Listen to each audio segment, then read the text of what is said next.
अस्सलाम वालेकुम दोस्तों, मैं हूं ज़ुहैब हसन। आप देख रहे हैं मेरा YouTube channel exam talks and analysis.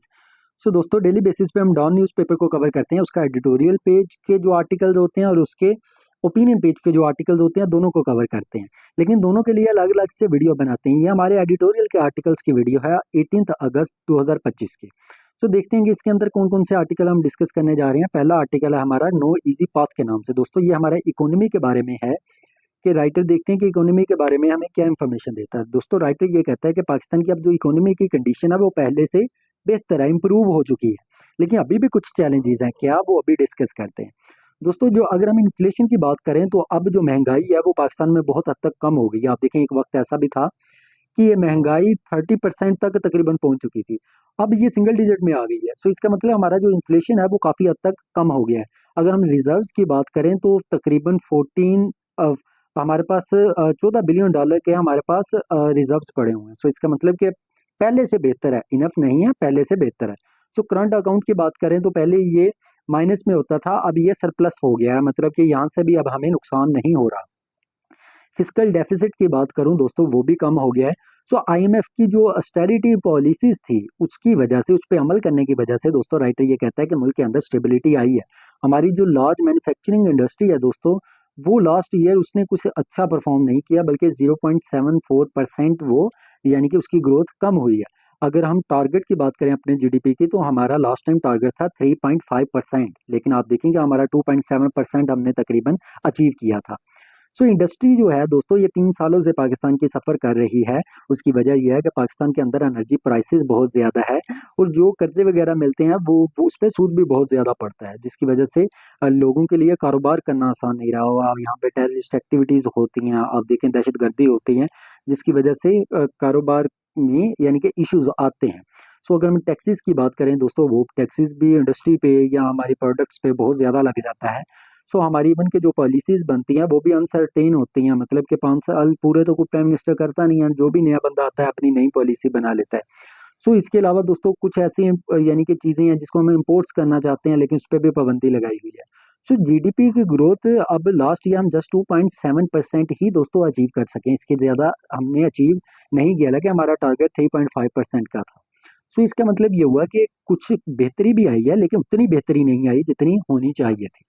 दोस्तों, लास्ट 2 इयर्स में पाकिस्तान की जो ग्रोथ है वो वीक रही है। स्टेट बैंक ने ये कहा है कि हमें रिफॉर्म्स की ज़रूरत है। जब तक हम रिफॉर्म्स नहीं अदारों के अंदर लेके आएंगे, हमारी इकोनॉमी इसी तरह सफ़र करती रहेगी। जो करंट हमने चीज़ों के बारे में कुछ बेहतरी देखी है दोस्तों, ये राइट है, ये कहता है ये टेम्परेरी है। आप अभी कोई और हुकूमत ला के बिठा दें तो वो जो प्रोसेस 1-2 मंथ का ही होगा, उसी में हम आपकी इकोनॉमी बहुत ज़्यादा वीक हो जाएगी। इसके अलावा ऑयल प्राइसेस का भी इफेक्ट हुआ था, क्योंकि ग्लोबली जो ऑयल प्राइसेस थी वो भी कम हुई थी, जिसकी वजह से हमारी इकोनॉमी को कुछ स्टेबिलिटी मिली है। दोस्तों, हमने डेवलपमेंट पे भी जितना बजट लगाना चाहिए था उतना नहीं लगाया, हमने उसके अखराजात भी कम किए हैं। हमारे जो फॉरेन यानी कि इन्फ्लोज थे, यानी कि बाहर से फॉरेन डायरेक्ट इन्वेस्टमेंट आनी चाहिए थी, वो इतनी नहीं आई।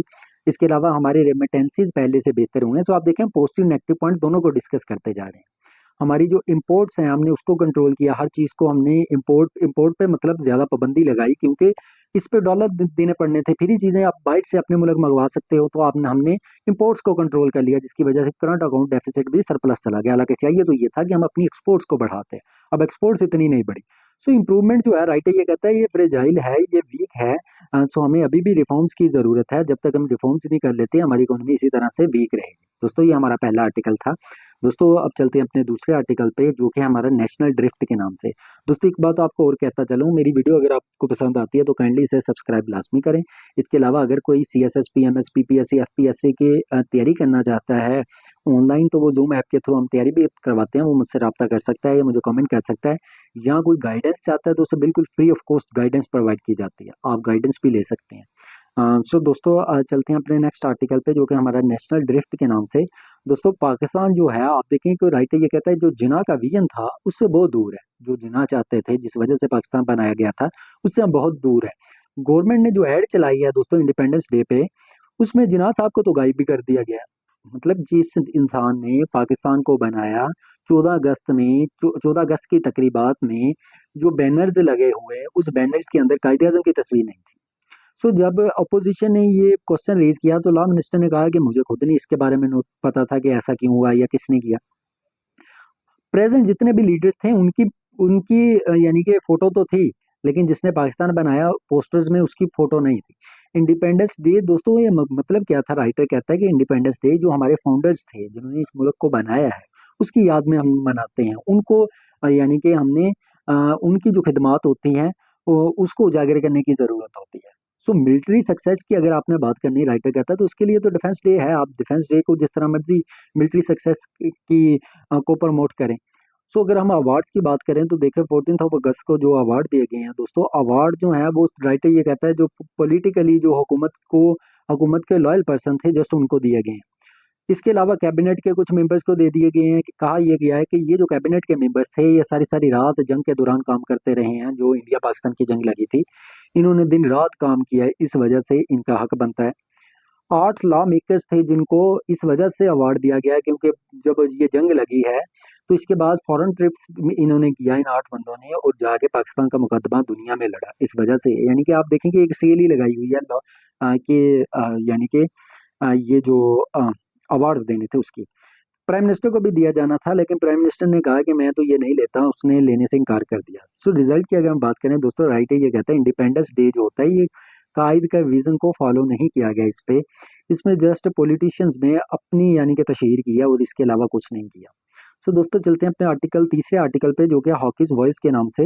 दोस्तों पाकिस्तान की जो हॉकी है वो राइटर ये कहता है बैड कंडीशन में है, मिस मैनेजमेंट काफी काफी सालों से जारी है। देखिए हमारी नेशनल गेम है हॉकी, हम वर्ल्ड कप भी जीत चुके हैं इसके, लेकिन इसके बावजूद आज अगर हॉकी की बात करें तो अवामी पॉपुलैरिटी की अगर बात करें वो बिल्कुल फारग होती जा रही है। इनकी कारकर्दगी की बात करें वो भी फारग होती जा रही है, करप्शन की बात करें तो वो प्रमोट हो रही है इनकी।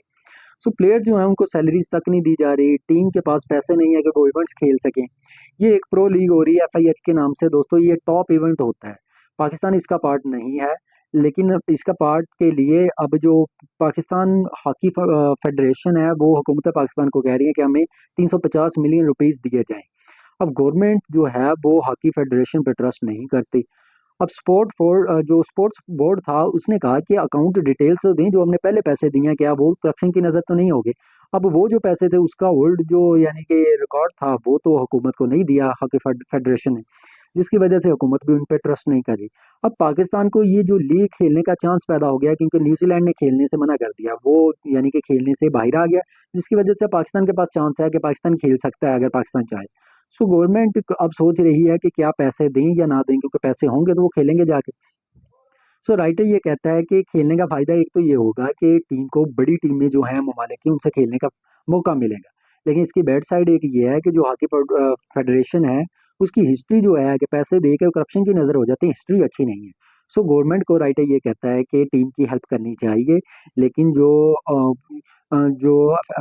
हॉकी फेडरेशन है उसे अपने अकाउंट्स को भी क्लियर करना चाहिए, चेक एंड बैलेंस स्ट्रॉन्ग होना चाहिए, और जो प्लेयर्स हैं उनको उनकी सैलरी लाजमी पे करनी चाहिए। दोस्तों ये हमारा आज का आर्टिकल था। मैंने ओपिनियन पेज के भी आर्टिकल अपलोड कर दिया, काइंडली वो भी जाके लाजमी सुने ताकि 18 अगस्त के आपके कंप्लीट करंट अफेयर तैयार हो सका। काइंडली मेरी वीडियो पसंद आई हो तो इसे सब्सक्राइब लाजमी कीजिएगा। अल्लाह हाफिज़।